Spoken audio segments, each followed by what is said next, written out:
No wonder. Welcome. Hello, good people. Hello.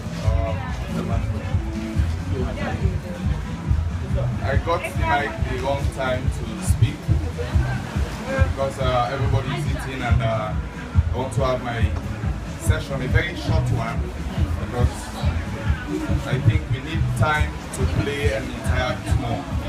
And actually, I'm not very much interested in talking.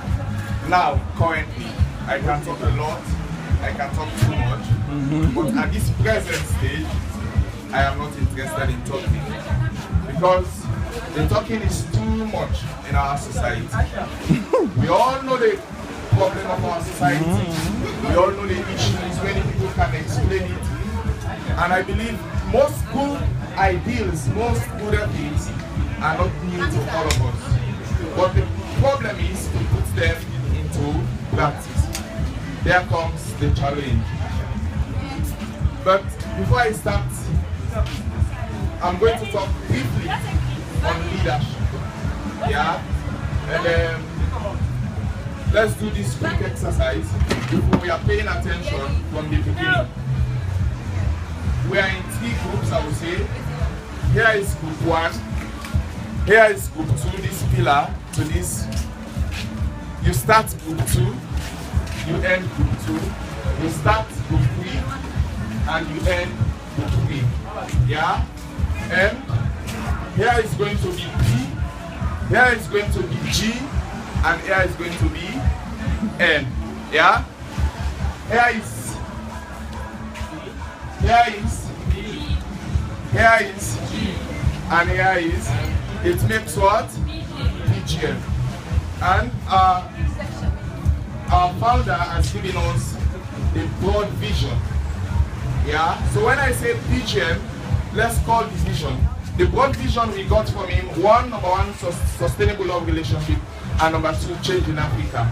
So when I say PGM, you respond, sustainable love relationship. PGM, for the second time, change in Africa. Yeah? PGM, we start all over. PGM,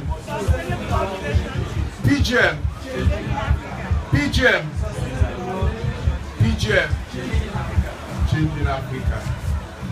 And I hope this vision shall come to pass and it takes leaders.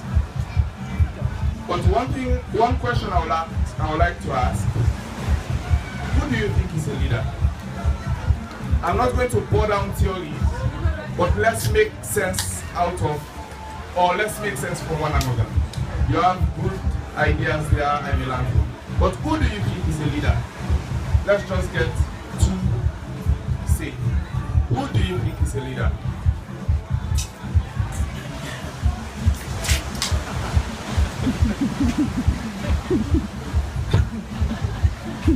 Sorry.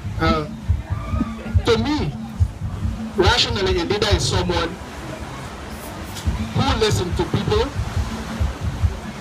asks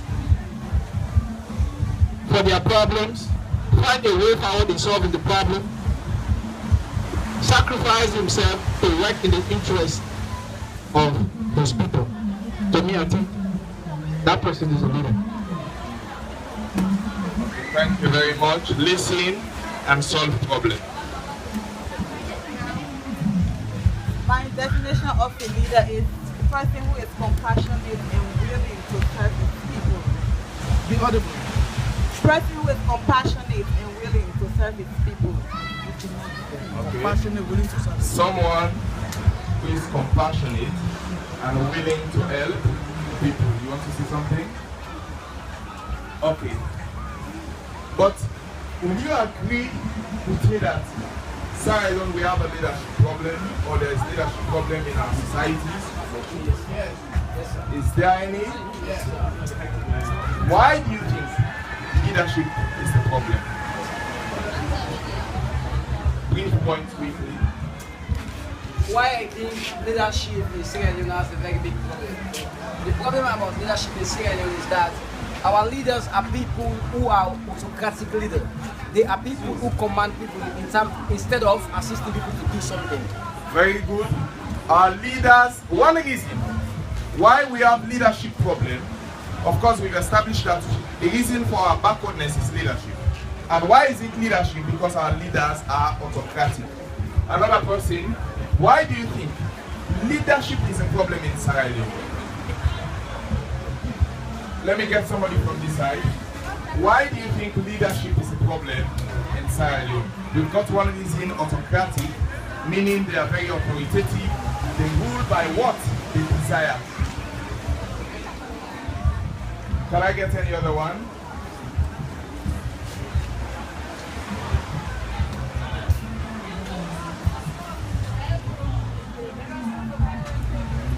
The other reason is that because our leaders are very selfish, they don't care about the masses, they only care about themselves. So that is one of the major problems we have about our leadership in this country. Okay, our leaders are selfish. The reason why we have leadership problem, they are autocratic and they are selfish. Can I get just one more? And I will appreciate it if it comes from this side. Please. Aisha.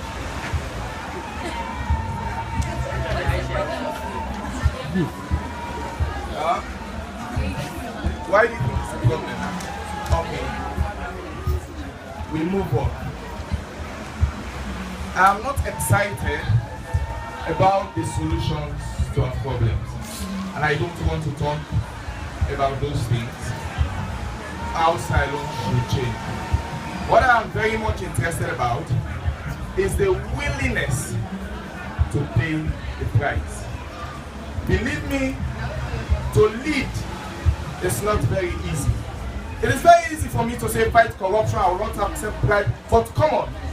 When you are faced with a situation, your child or your mother is dying, and here comes an opportunity for you to save that life, but it's going to be in a crooked way. Can you resist that? That is the problem with Sierra Leone. That is the problem. We are not willing to put our life on the line. And we see all great leaders. There are people whose life meant nothing to them for the right thing. Until we begin to do such a thing, we begin to go to bed hungry for the things to go right. We begin to shelve our desires, put them aside for the right things, then things will change. My own definition, of course, leadership, we may say somebody who sits in a position. Ceylon, many people are interested about title. Somebody likes to be called the CEO, somebody likes to be called the manager, somebody likes to be called whatever position. For me, I'm not interested in those titles, but the responsibility. Leadership is about service. I like what Jesus Christ said.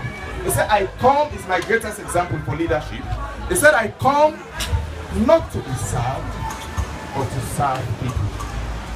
That is why it was very difficult for him to be arrested, because when he is among his disciples, they will not know he is the Christ. That is why they needed somebody. That's why Judas says, the person whom I will kiss is the Jesus. Meaning he was humble and he was serving people. And the next point, again, leadership carries love and passion. Trust me, you cannot change the world you don't love. You cannot change the society you don't have passion for. The people who changed the world, they were driven by serious passion. They were driven by love. So you need to love so that you can lead very well.